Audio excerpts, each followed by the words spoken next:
Welcome sa Dries TV. Kung interesado ka sa ganitong news, huwag kalimutang isubscribe ang ating YouTube channel. Maraming salamat! Welcome po ulit sa ating panibagong update tungkol kina Kim and Paolo Abilino. Sa bawat update natin, tatalakayin natin ang mga pinag-uusapan sa mundo ng social media tungkol kina Kim and Paolo Abilino. Kaya naman kung hindi pa po kayo nakasubscribe dito sa ating channel nako, i-click nyo na po yan and isama nyo na din ang bell button. So, ayan, welcome back again sa ating YouTube channel mga ka-Kimpaw, and sa update natin ito, ang pag-uusapan natin ay tungkol sa mga importanteng kaganapan kina Kim and syempre kay Paolo Abilino. Pero bago po ang lahat, nais ko munang basahin ang mga napili nating komento patungkol yan sa naging previous update natin. Una komento mula po ito kay Ginang Mila Carillo. Sabi niya, Kim, problema sa trabaho. Easy ka lang, Kim. Malutas din yan kung konting bagay pag-usapan nyo ni Pao. Talagang ganyan dumarating sa buhay, lalo kung pagod ka na. Hindi mo kaya mag-isa, pag-usapan nyo ni Pao kung ano man yan. Kayo ang may alam, walang iba, kundi kayong dalawa. Pag-usapan nyo ng mabuti, nandito lang kami, Kim Pao, kung malungkot kayo, mas malungkot kaming mga fans. Solid senior, wag hayaang tumagal sa isang araw. God bless, pray always, ingat lagi. Kim and Paolo, please take good care of yourself. Sigadang bahala sa problem. Take it see. I love Kim Pao, support forever. Baka take it easy, no?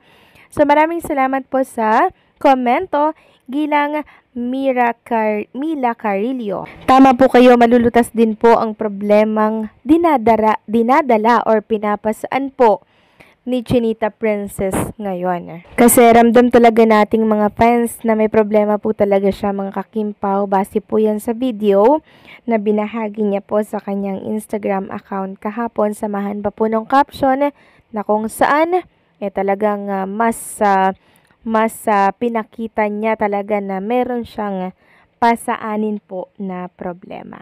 Kung ano man yung problema na yan, Kim Chu, alam namin na malulutas din yan.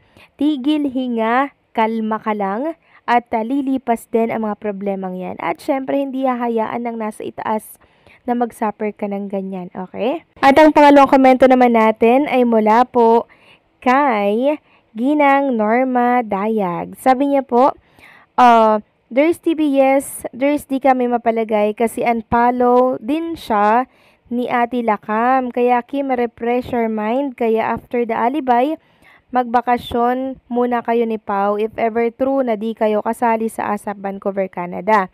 Anyway, may shooting kayo sa US sa The Alibay. Kim Pao, matured na kayo. Kaya you have to talk privately and wag naman nyo kaming bigyan ng ligalig mga seniors. Kasi di na naman kami makatulog at mag-alala sa inyong dalawa.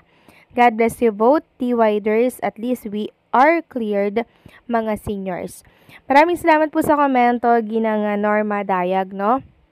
So, kanina ko pa po nababasa na dumagdag nga po itong usapin tungkol doon kay Ate Lakam na may tampuhan na nag-unfollow daw si Ate Lakam kay Chinita at ganoon din daw si Kim kay Ate Lakam niya. So, hindi, chinek ko nga mga kakimpo kanina yung Instagram story ni Ate Lakam. And hindi nga po doon nakapollow si Chinita Princess. Pero si Paolo po, nakapollow naman sa account nitong si Ate Lakam. Ang tanong, bakit hindi nakapollow si Chinita Princess sa sister niya? So, dumagdag pa po mga kakimpaw sa aking isipin yung tungkol kay Ate Lakam after nitong kay Paolo Abilino. So, kung ganon, ibig sabihin pala, dalawa-dalawa yung problema or pasaanin itong si Chinita Princess. Sabi pa nga na isa dito, family problem po talaga kasi as of now, yung 3 magkakapatid, si JP, Twinkle at Kimi, ay di na nila nipollow sila Kam. Magtaka ka, townhouse, binibenta na yung kondo, for rent na. May isa pang kondo na itinira yung Miss Swimming Pool. Di natin alam kung anong family problem pero sa kanila na yon. So nakakalungkot naman, 'di ba, kung merong problema ang pamilya po ni Kim and syempre itong kapatid niya po, 'di ba? So, naniniwala ako na magkakaayos din sila mga Kimpaw. Sa ngayon, siguro, laylo muna sila kung ano man po yung pinagtalunan nila or awayan po nila. Naniniwala ako na maayos din po yan kasi magkapatid yan mga Kakimpaw eh. Blood is thicker than water, ika nga po nila. So, sa ngayon lang yan, hindi sila magpapansinan kasi syempre, didistansya muna sila sa isa't isa.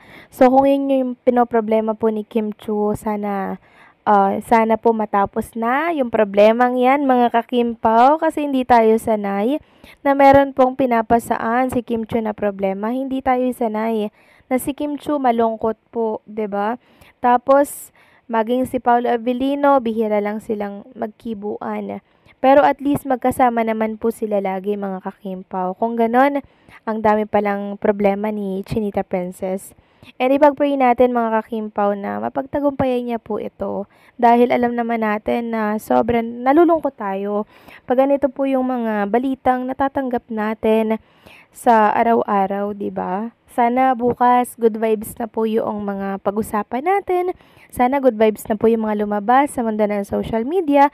Nang sa ganun hindi po malungkot ito mga followers, mga listeners natin sa update na to. Pero magkaganon pa man mga Kakimpaw na ganito ang sitwasyon ni Kim at ng mga kapatid niya, kung totoo man nga po yun, at nitong si Paolo Avellino mga Kakimpaw, sana po wag po kayong magpa-apekto, wag po kayong masyadong malungkot kasi naniniwala ako na maayos din po yan sa bandang huli. Sa ngayon, oo, tahimik sila ngayon, 'di ba? Hindi natin nakikita na magkasama si Kim and itong si Ate Lakam. Pero sa mga susunod na araw, mga Kakimpaw, hindi nila matitiis ang isa't isa. Sobrang lalim po ng pinagsasamahan ng magkapatid na yan. Kaya siguro si Paolo Avellino ngayon mga Kakimpaw ay naiipit din po sa usaping yaan. 'Di ba? Apektado din po syempre si Paolo Avellino dahil sa problemang pinapasaan ngayon ni Chinita Princess.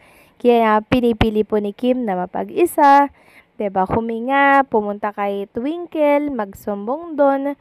'Di ba? Kasi alam niyo mga Kakimpaw, pag usaping pamilya na po talaga, ang hirap po magdesisyon niyan eh.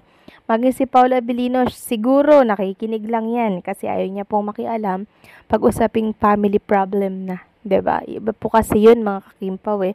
Kaya kung inyo mapapansin mga Kakimpaw sa mga picture po ni Chinita Princess, lagi pong nakaalalay si Paolo Avellino. Halata pong nag-aalala siya. Malungkot din po siya, 'di ba? Parang may pasaanan din po siyang problema. Ganito po pala yung nangyari mga Kakimpaw. And hopefully, maayos na po lahat ng problemang pinapasaan ni Chinita Princess ngayon. So ipag-pray natin mga Kakimpaw si Kim Chu na malagpasan po ang mga pasaanin niya sa buhay.